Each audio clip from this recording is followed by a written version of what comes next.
Mga kanganit, nandito tayo sa third floor. Did you know that Filipino language is full of hidden gems? Words that are so unique, so deep, And so uncommon. Today, we're exploring 3 uncommon Filipino words that you probably haven't heard before. Ready? Let's go!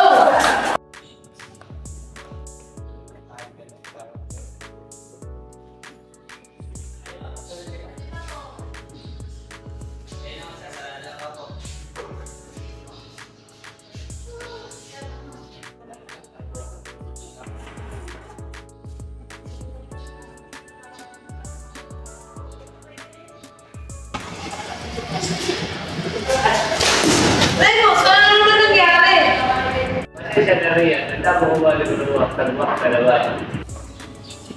Sagwa? Ano ibig sabihin ng sagwa? Sagwa, ang tawag namin sa mga hindi na sa pagkakamali o aksidente para oops, nako, sa Tagalog.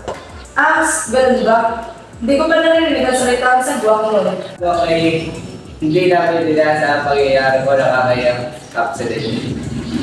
Salamat sa pagpapaliwanag, Lemos. Wala naman, kasi sa wala. Huwag ka mag-alala, linisin na lang natin agad. Talaga, sorry. Sorry talaga.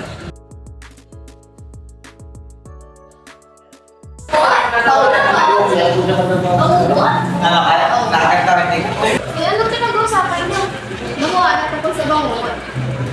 Bangungot, ano yung bigla mo sumalbay? Hindi man bangungot. Grabe, seryoso ba yan? Paano nangyayari?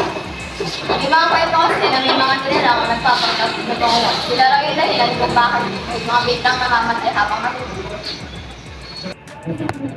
Parang kwento lang yata yan.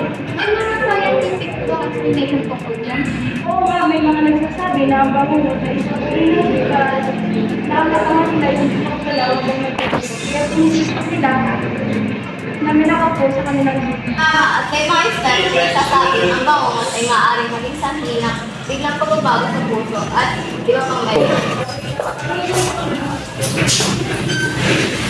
So, ibig sabihin ito ng peso at makakahal. Oo, may mga totoong kaso ng bangungot. Kaya importante na alam natin ang tamang kalaman at pag-iingat.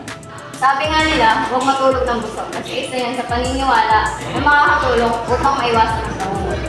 Interesting. Salamat sa information mo. Wala ka naman kahanan. Ang hirap ng lesson natin ngayon sa math. Feeling ko mangmang ako sa topic na. Huwag ka mag-alala, hindi ka mangmang. Kung willing kang matuto, tara, turuan kita. Oo nga, lahat tayo nagsisimula sa pagiging mangmang. Ang importante, nag-aaral tayo para umunlad. At guys, sana maintindihan ko na to after natin mag-aral.